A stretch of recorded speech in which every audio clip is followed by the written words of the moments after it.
Movie के start में हमें एक लड़की दिखाई जाती है जो जंगलों में भाग रही होती है। वो लड़की काफी ज्यादा जख्मी होती है। तभी उसके सामने एक मास्क पहना हुआ किलर आता है जो उसके पेट पर स्टैप कर देता है, जिससे वो लड़की इंजर्ड हो जाती है और वहाँ से भागने की कोशिश कर, लेकिन तभी वो किलर एक्स से उसे जान से मार देता है। अब सीन शिफ्ट होता है और हमें 20 साल बाद का सीन दिखाया जाता है, जहाँ हमें एक आदमी दिखाया जाता है जो कि अपनी डॉटर को ढूंढने के लिए आया होता है, जहाँ उस किलर ने उसकी डॉटर को मार दिया था। और वो लड़की वही होती है जिसे हमने मूवी के स्टार्ट में देखा था। अब उस लड़की का फादर वहाँ पर 2 लड़कियों को देखता है जो कि कैंपिंग के लिए वहाँ पर जा रही होती हैं, और उन्हीं के साथ 2 और फ्रेंड्स भी होते हैं जो कि क्रिस्टी और उसका बेस्ट फ्रेंड मार्क होता है। दूसरी तरफ जेसिका और कैमला दोनों कैंपिंग के लिए काफी ज्यादा एक्साइटेड होती है और वो दोनों डिसाइड करते हैं कि सारे फ्रेंड्स के मिलने के बाद वो सब रेडवुड हाउस में जाएंगे ताकि वो लोग वहाँ पर कैंपिंग कर सके। अब यहाँ क्रिस्टी और मार्क दोनों कैमला और जेसिका को ढूंढने लगते हैं, लेकिन वो इतना ढूंढने के बाद भी उन्हें नहीं मिल पाते। दूसरी तरफ कैमला ब्रूस को कॉल करती है और पूछती है कि वो कहाँ पर है। ब्रूस उसे बताता है कि वो फॉरेस्ट में पहुंच गया है और वो जल्द से जल्द उनके पास भी पहुंच जाएगा। अब क्रिस्टी और मार्क चल रहे होते हैं, लेकिन इसी बीच उन्हें वहाँ पर एक ओल्ड कपल नजर आता है जो कि वहाँ पर कैंपिंग के लिए आए होते हैं। अब वो लोग उन्हें इग्नोर करके आगे बढ़ते हैं और कुछ देर के बाद उन्हें कैमला और जेसिका भी मिल जाते हैं। दूसरी तरफ ओल्ड कपल में से मेल टॉयलेट के लिए जाता है और तभी उसकी वाइफ की चीखने की आवाजें आती है, लेकिन उसे लगता है कि शायद उसकी वाइफ उस पर प्रैंक कर रही होगी, जिस पर वो उसे इग्नोर कर देती। लेकिन तभी उसे वहाँ से बुचरिंग करने की आवाजें आती हैं, जिस पर वो घबरा जाता है और उस जगह पर जाता है जहाँ वो अपनी वाइफ की डेड बॉडी को देखता है और उसकी वाइफ को किसी ने बहुत ब्रूटल तरीके से मार दिया था। ये सब देखकर वो आदमी काफी ज्यादा डर जाता है और भागने ही लगता है कि तभी वहाँ पर किलर आ जाता है और वो उस पर एक्स से अटैक करता है और उसे इतना मारता है कि उसकी मौत हो जाती है। दूसरी तरफ कैमला, क्रिस्टी और मार्क कैंप लगा रहे होते, तब कैमला को ब्रूस की फिक्र होने लगती है क्योंकि वो अभी तक वहाँ पर नहीं आया होता है। अब हम ब्रूस को देखते हैं जो कि वहाँ पर आ ही रहा होता है कि तभी वो एक ट्रैप में फंस जाता है, जिसकी वजह से वो नीचे गिर जाता है। इसके बाद वो वहाँ से पैदल ही जाने का डिसाइड करता है, लेकिन तभी वहाँ पर वो किलर आ जाता है जो उस पर अटैक कर देता है और उसे अपने साथ ले जाता है। अब दूसरी तरफ कैमला को ब्रूस की फिक्र होने लगती है क्योंकि ब्रूस अभी तक वहाँ नहीं आया होता है, साथ ही साथ उसका कॉल भी नहीं लग रहा होता है। और तब वो ब्रूस को ढूंढने के लिए जाती है और कुछ दूरी पर उसे ब्रूस का फोन पड़ा हुआ मिलता है।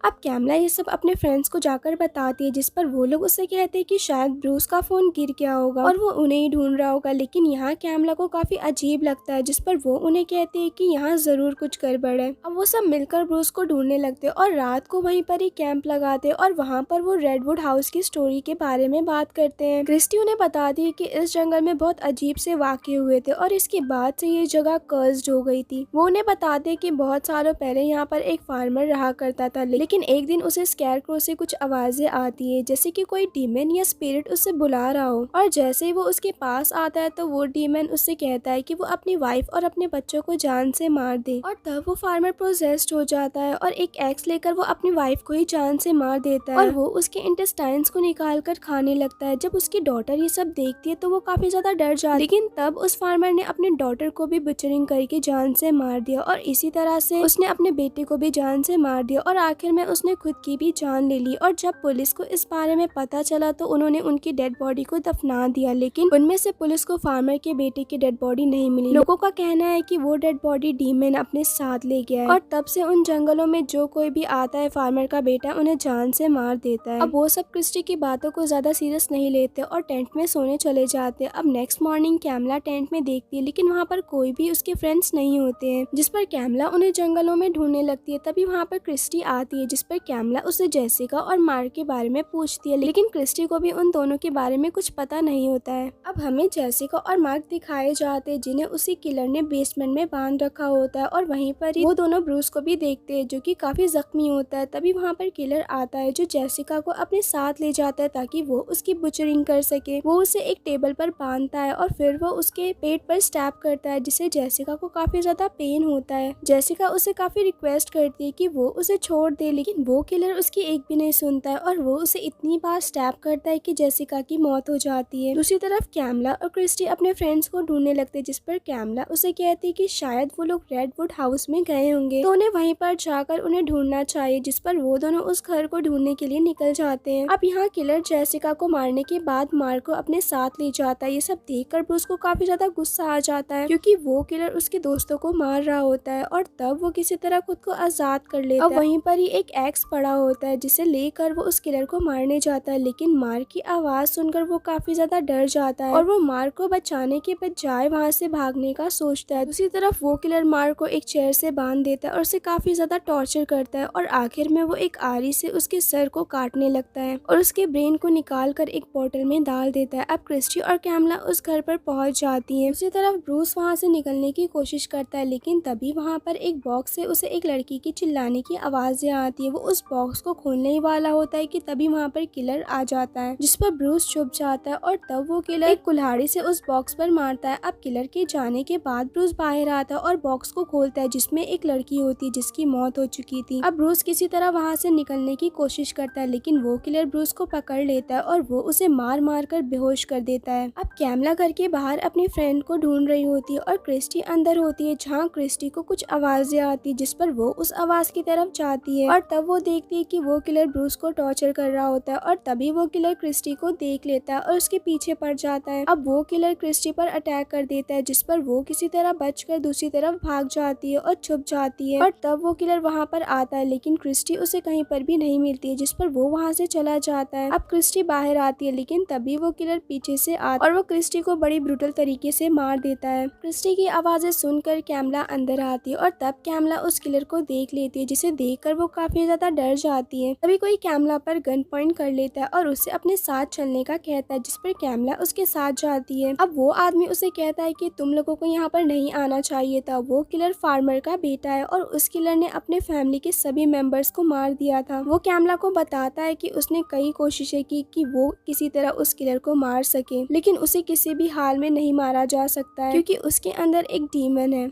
अब वो आदमी कैमला को कहता है कि तुम यहाँ से भाग जाओ, जिस पर कैमला उसे कहती है कि वो अपने दोस्तों के बगैर यहाँ से नहीं जाएगी। वो आदमी उससे कहता है कि अब तक उस किलर ने तुम्हारे दोस्तों को मार दिया होगा, लेकिन कैमला की जिद की वजह से वो दोनों उसके फ्रेंड्स को ढूंढने लगते हैं। तभी उनके सामने किलर आ जाता है, जिस पर वो आदमी जल्दी से दरवाजा बंद कर लेता है। अब वो आदमी कैमला को अपनी गन दे देता है और उसे यहाँ से भागने का कहता है, इस पर कैमला वहाँ से चली जाती है। अब कैमला के जाने के बाद वो किलर उस आदमी को पकड़ लेता है और तब वो उस आदमी को जान से मार देता है। अब कैमला किसी तरह वहाँ से भागने की कोशिश करती है और किलर उसी के पीछे पड़ा होता है। अब आगे जाते वक्त कैमला के आगे बहुत सी डेड बॉडीज होती है जिन्हें किलर ने मार कर बांधा होता है, जिनमें से एक लड़की जिंदा हो। वो कैमला से हेल्प मांगती है, लेकिन तभी वो किलर उस लड़की की आवाज सुनकर वहाँ पर आ जाता है, जिस पर कैमला उस लड़की की हेल्प किए बगैर वहाँ से चली जाती है। कैमला वहाँ से भागने लगती है, लेकिन आगे का रास्ता ही बंद होता है और जैसे ही कैमला उसे शूट करने ही वाली होती है कि तभी वो किलर उससे गन छीन कर उससे काफी ज्यादा मारता है और आखिर में वो उसे भी मारने जाता है, लेकिन तभी कैमला किसी तरह गन उठाकर उसे शूट कर देती है, जिस पर वो किलर इंजर्ड हो जाता है। मौके का फायदा उठाकर कैमला वहाँ से भागने लगती है, साथ ही साथ वो अपने फ्रेंड्स को भी ढूंढने लगती है, लेकिन तभी उसे जेसिका की डेड बॉडी मिलती है, जिसे देखकर वो समझ जाती है कि उस किलर ने उसके बाकी फ्रेंड्स को भी मार दिया होगा। अब कैमला किसी तरह घर के बाहर आती है और भागते भागते वो उस घर से काफी ज्यादा दूर आ चुकी थी। अब कुछ देर बाद कैमला को एक कार उसकी तरफ आती हुई नजर आती है, जिस पर वो उससे लिफ्ट मांगती है। अब वो आदमी कैमला को अपने साथ लेकर जाता है। अब कुछ देर के बाद वो आदमी अपनी कार को रोकता है और कैमला को बताता है कि इतनी देर से वो बार बार घूम फिर कर एक ही जगह पर आ जाते हैं, यानी कि वो उस जगह से बाहर ही नहीं जा पा रहे हैं। तब वो आदमी बाहर निकलता है, जिस पर कैमला उसे पूछते है कि वो कहाँ जा रहा है। तब वो आदमी उसे बताता है कि यहाँ पास में ही एक घर है और वो उस जगह पर जाकर हेल्प लाएगा, लेकिन तभी वहाँ पर वो किलर आ जाता है और उस आदमी का गला काट कर उसे जान से मार देता है। अब ये सब देखकर कैमला काफी ज्यादा डर जाती है और वहाँ से भागने लगती है और भागते भागते वो एक गैराज में पहुंच जाती है, जहाँ पर बहुत सारी कार्स होती है। अब कैमला यहाँ समझ चुकी होती है कि उसे किसी भी तरह उस किलर का मुकाबला करना ही होगा। अब किलर भी वहाँ पर पहुंच जाता है, तब कैमला उस पर अटैक कर देती है, जिससे वो किलर नीचे गिर जाता है, जिस पर मौके का फायदा उठाकर कैमला कार को किलर पर गिरा देती है और वो किलर मारा जाता है और यहाँ पर कैमला ही अकेली सर्वाइव कर जाती है। यहीं पर ये मूवी एंड हो जाती है। Thank you for watching. Also to subscribe to my channel.